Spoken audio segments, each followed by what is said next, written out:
ഈ ക്രിസ്ത്യാനികളെ പറ്റി വർഗീയത പറയുമ്പോൾ ആദ്യം എടുത്ത് കയ്യിൽ പിടിക്കുന്ന മൊബൈൽ ആരുണ്ടാക്കിയതാണ്? പാച്ചനും ചങ്കരനും വല്ലതും ആണോ?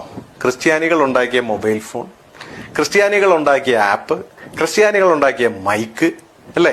ഇതെല്ലാം എടുത്തു വെച്ച് പിടിച്ചിട്ട് ക്രിസ്ത്യാനികൾ ഉണ്ടാക്കിയ ഷഡ്ഡി ഇട്ടിരുന്നിട്ടാണ് ഈ പറയുന്ന ക്രിസ്ത്യാനികൾക്കെതിരെ സംസാരിക്കുന്നത്. ഉളുപ്പുണ്ടോ?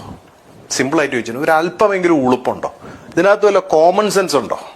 ഇനി ഒരാശുപത്രിയിൽ ഒരു പ്രശ്നം വന്നാൽ, പെട്ടെന്നൊരു അപകടം പറ്റിയാൽ, ഈ ക്രിസ്ത്യാനികൾ ഉണ്ടാക്കിയ വണ്ടിയിൽ, കേരളത്തിൽ ഓടുന്ന വണ്ടികളും ഇന്ത്യയിൽ ഓടുന്ന വണ്ടികളൊക്കെ കണ്ടുപിടിച്ചത് അങ്ങ് ജർമ്മനിയിലും മറ്റ് ക്രിസ്ത്യൻ രാജ്യങ്ങളിലും തന്നെയാണല്ലോ.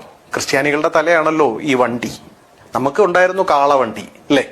അപ്പം നമ്മൾ മറന്നു പോകരുത്. അപ്പൊ ഈ ക്രിസ്ത്യൻ വർഗീയത പറയുമ്പോൾ അവരുടെ സാധനങ്ങളും കൂടെ ഉപയോഗിക്കുകയാണെന്ന് മറന്നു പോകരുത്. അപ്പൊ ഈ ക്രിസ്ത്യൻ വണ്ടിയിൽ കയറി ആശുപത്രിയിൽ ചെന്ന് ഈ ക്രിസ്ത്യാനികൾ ഉണ്ടാക്കിയ നീഡിലെടുത്ത് മൂട്ടില് ഇഞ്ചക്ഷനും വെച്ച്, അതുപോലെ തന്നെ ക്രിസ്ത്യാനികൾ തരുന്ന മരുന്നും കഴിച്ച്, ഈ പനി വന്നാൽ പോലും കഴിക്കുന്ന പാരസിറ്റാമോള് ആരാ ഉണ്ടാക്കിയത്? ഇവിടുത്തെ വർഗീയ ചാണക പ്രസ്ഥാനങ്ങൾ വല്ലതുമാണോ ഉണ്ടാക്കിയത്? അതും ക്രിസ്ത്യാനികൾ തന്നെയല്ലേ? അപ്പോൾ ഈ ക്രിസ്ത്യാനികളെ കുറ്റം പറയുമ്പോൾ നമ്മൾ അവരുടെ എല്ലാം ഉപേക്ഷിക്കണം. നമ്മൾ ഇടുന്ന ഷഡ്ഡി പോലും അവരുടെ ഡിസൈനാണ്. അടിച്ചു നോക്കണം. നമുക്ക് പണ്ടൊട്ടായിരുന്നത് കോണകമാണ്. കോണകം ഇട്ടിട്ടല്ലല്ലോ ഈ വർഗീയ വിദ്വാൻമാരൊക്കെ ഈ പ്രസംഗിക്കുന്നത്.